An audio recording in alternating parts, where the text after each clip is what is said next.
il n'y a à peu près aucun travaux sur un autre phénomène qui est très important depuis 2 ou 3 décennies concernant le syndicalisme, c'est la séparation qui s'est produite petit à petit entre les partis politiques et les syndicats.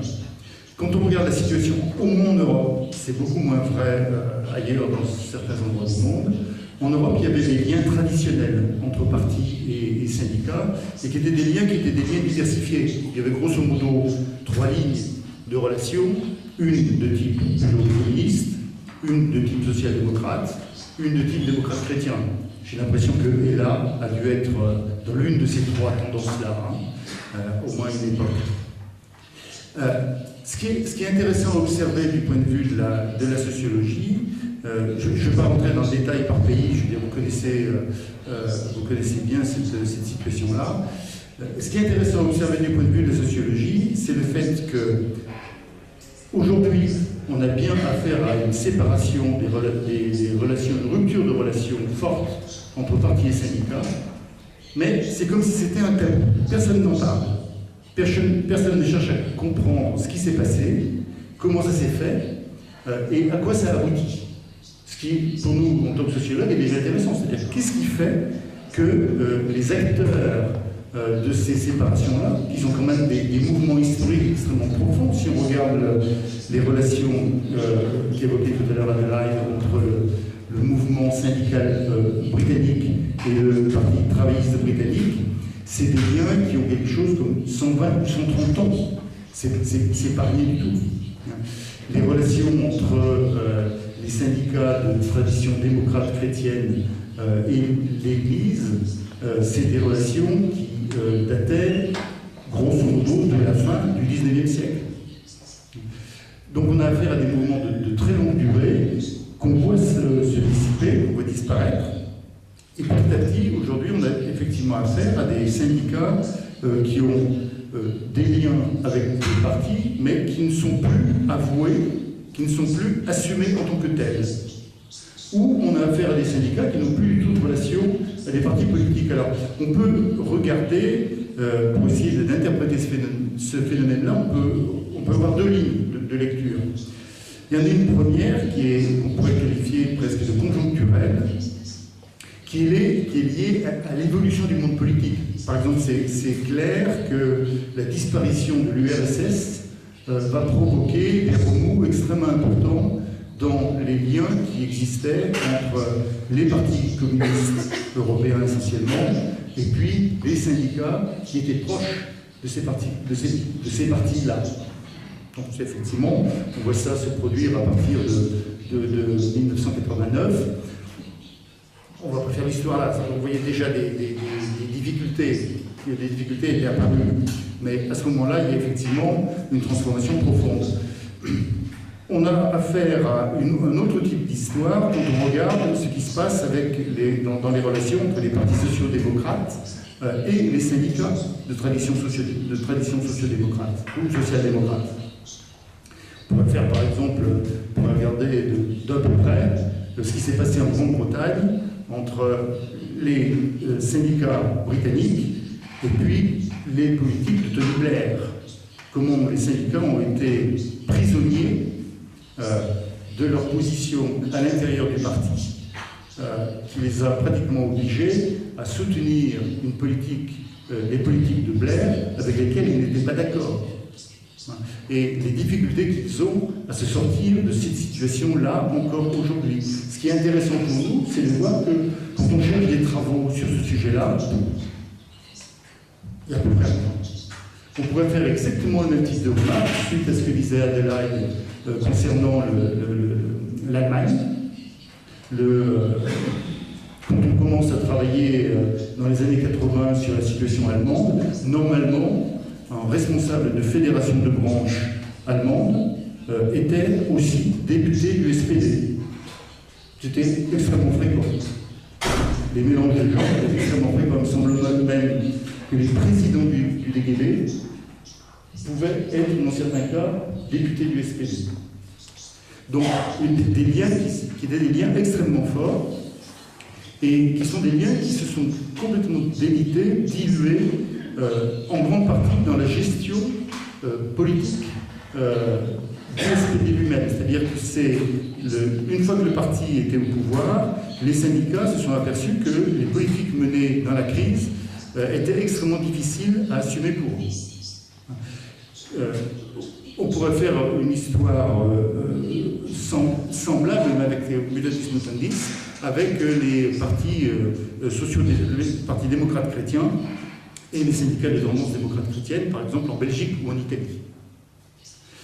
Toujours est-il qu'à la fin de cette période-là, on a affaire, et au moment où on est aujourd'hui, c'est bien un écartèlement de liens traditionnels auquel on peut donner une lecture conjoncturelle, celle que je viens d'essayer de faire, et puis à laquelle on peut aussi essayer de donner une lecture un peu plus structurelle. Alors c'est quoi cette lecture structurelle? C'est que finalement, qu'est-ce qu'ont cherché à faire les syndicats dans toutes ces situations-là? C'est à gagner de l'autonomie. On le voit très bien, on voit très bien démarrer ce mouvement-là, en particulier dans les syndicats de tradition démocrate chrétien. C'est eux qui, les premiers, vont commencer à dire non, on ne peut pas continuer à avoir le type de lien qu'on a avec les églises si on veut assumer les rôles qu'on doit assumer aujourd'hui. On va voir plus tard ces mêmes recherches d'autonomie tenter de se produire dans les mouvances communistes et social-démocrates. Ça a des répercussions d'ailleurs en termes d'organisation syndicale.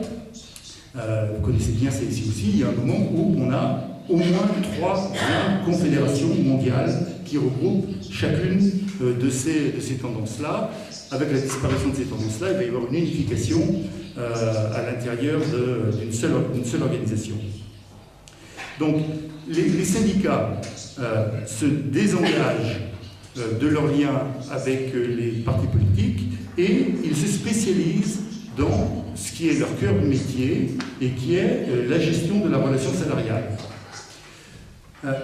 La question qu'on peut se poser au bout de cette période-là, pour ne pas rentrer dans le détail de la description, c'est est-ce que finalement cette dépolitisation des syndicats les amène ou pas à être plus proches de la situation des salariés ou pas? Alors, d'un certain point de vue, on peut dire oui, c'est-à-dire que finalement, les syndicats ont plus d'autonomie, ils peuvent s'occuper plus directement de la gestion de ce qui est leur métier, je l'ai évoqué tout à l'heure, négociation collective, etc., etc. Ça a par contre un résultat qui est un résultat un peu moins favorable, c'est que les syndicats, se spécialisant sur cet aspect de leur responsabilité, abandonnent tout ce qui concerne la vie des salariés qui n'est pas directement dans la vie de travail. Donc on va effectivement s'intéresser à la négociation collective, on va s'intéresser au salaire, on va s'intéresser aux conditions de travail, etc., etc. Tous les salariés qui ne sont pas dans l'entreprise échappent à partir de ce moment-là à cette conception-là du salariat que les syndicats se sont mis à véhiculer. Autrement dit, la dépolitisation du syndicalisme, assez inconsciemment, et c'est ça qui est peut-être le plus frappant, la dépolitisation du syndicalisme amène le syndicalisme à se donner une conception du salariat qui est une conception étriquée du salariat. Et aujourd'hui, effectivement, on voit assez bien que le syndicalisme tend à payer assez cher cette restriction de sa perspective sur ce qu'est le salariat. Toute une partie du salariat qui n'est pas directement concernée, alors on peut faire la liste, elle est longue, entre les femmes, les immigrés, les jeunes, les précaires, etc., etc., en plus en nombre de plus en plus grand, sont effectivement hors du champ, qui est le champ direct d'intervention du syndicalisme. En grande partie parce que le syndicalisme ne se considère plus comme un acteur qui est un acteur global de la société salariale.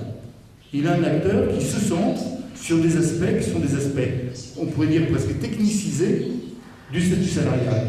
C'est un peu comme si les syndicats considéraient que le statut salarial commence avec la signature du contrat de travail. Or, l'histoire du mouvement ouvrier montre que ce n'est pas ça du tout. C'est-à-dire qu'on a un salarié avant d'avoir son contrat de travail.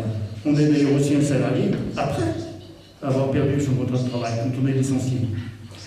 Et on peut se demander si aujourd'hui la question de la politisation du syndicalisme n'est pas une question qui n'est pas d'abord la question de savoir comment le syndicalisme a une relation avec les partis politiques, mais comment il a une relation avec un salariat qui est considéré comme un tout social et pas comme des secteurs du salariat présents dans des lieux où le syndicalisme est institutionnellement organisé.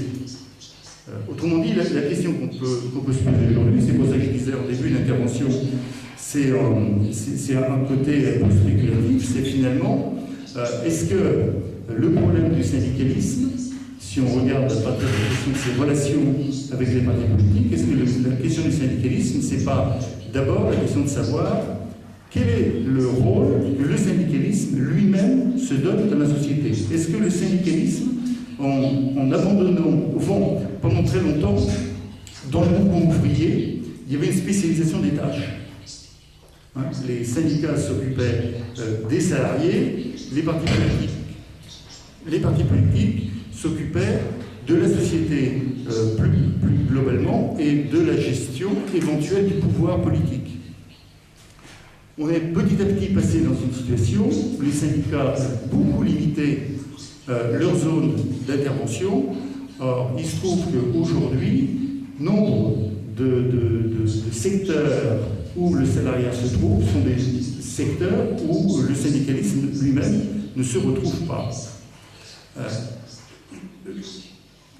Je me demande un peu s'il n'y a pas une nouvelle question qui devrait se poser au syndicalisme, qui serait de se poser la question de savoir mais quel espace social de référence est-ce qu'on est en tant que syndicat? Au fond, un syndicat, c'est effectivement un instrument qui permet la défense des salariés là où ils sont, mais c'est aussi quelque chose qui organise la voix du salariat dans la société. En étant la voix d'un groupe, on crée un espace social, c'est-à-dire qu'on dit, ben voilà, nous, on s'occupe de ça et de ça, on dit ça et ça, on demande à être entendu, on demande à être respecté, on s'organise pour être ceci ou cela.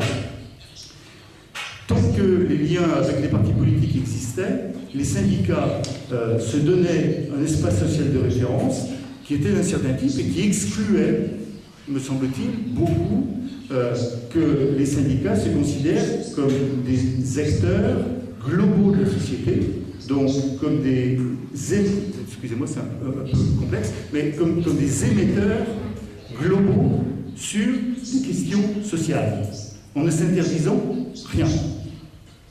Moi, je viens d'une tradition syndicale en France, dans la région de Saint-Étienne, où l'anarcho-syndicalisme est très puissant. Et effectivement, le syndicalisme, c'est cette tradition-là, le syndicalisme, il s'occupe de tout.